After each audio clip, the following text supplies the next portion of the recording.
Pemirsa, seorang remaja di Tanah Toraja, Sulawesi Selatan dianiaya dan dicekoki pecahan kaca viral di media sosial. Dua pelaku sudah ditangkap polisi, satu di antaranya masih di bawah umur.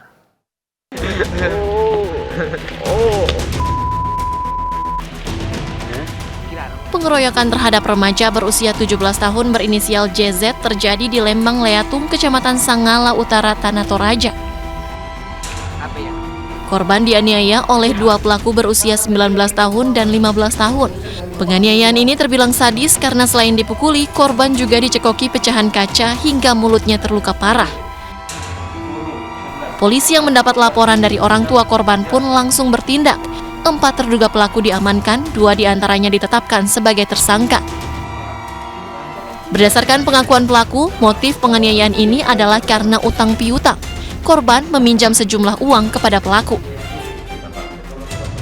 Bukan adanya pecahan kaca, kemudian berdasarkan keterangan saksi-saksi diketahuilah dua orang pelaku ini, yang satu anak di bawah umur, masih umur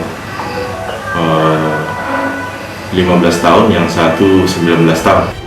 Atas penganiayaan ini, korban terluka di bagian punggung, kepala, serta mengalami luka robek di bagian mulut akibat pecahan kaca.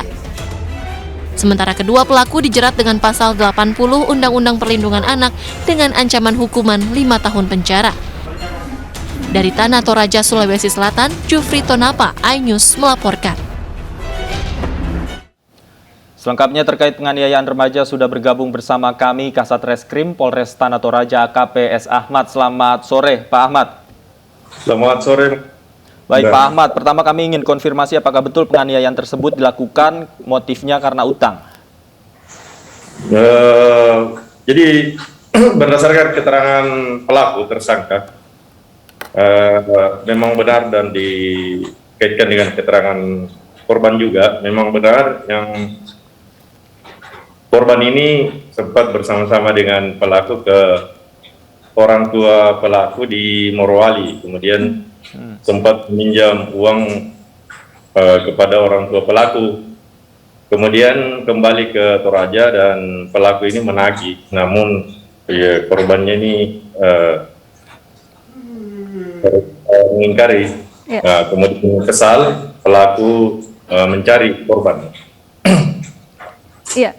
Berapa utang korban kepada pelaku dan sudah sejak kapan korban ini berutang kepada pelaku? Menurut korban itu pinjamannya cuma Rp400.000, sekitar 1 bulan yang lalu.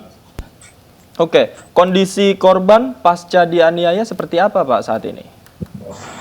Memang kita lihat pelaku ini tergolong unik, ya, kemudian dia sempat mencekoki korban dengan memecahkan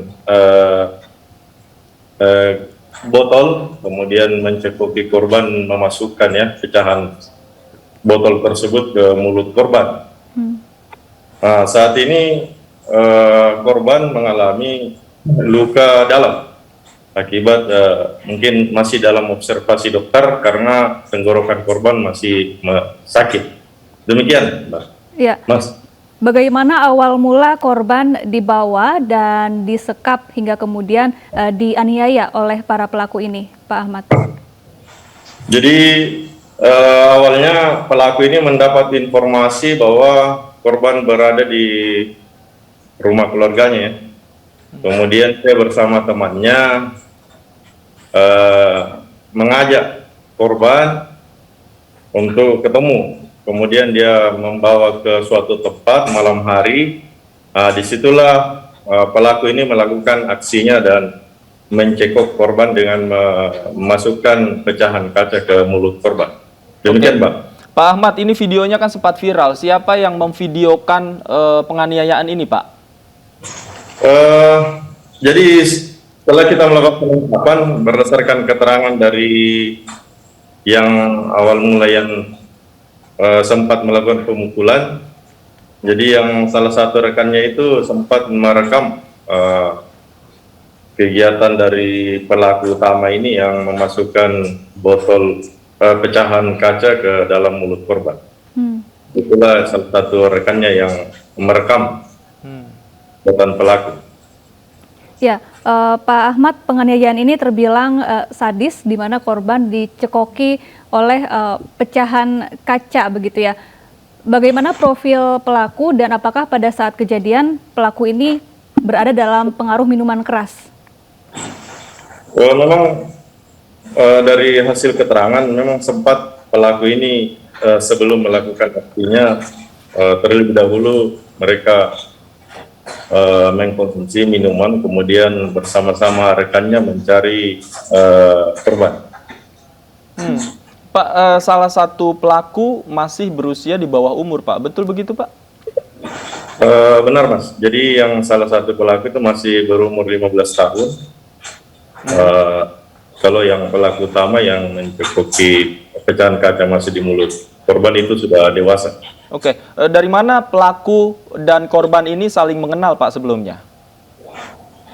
Mereka memang berteman sejak dulu karena sama-sama di satu kampung, di salah satu kampung yang ada di Sangala, Kecamatan Sangala, Kabupaten Tanah Toraja.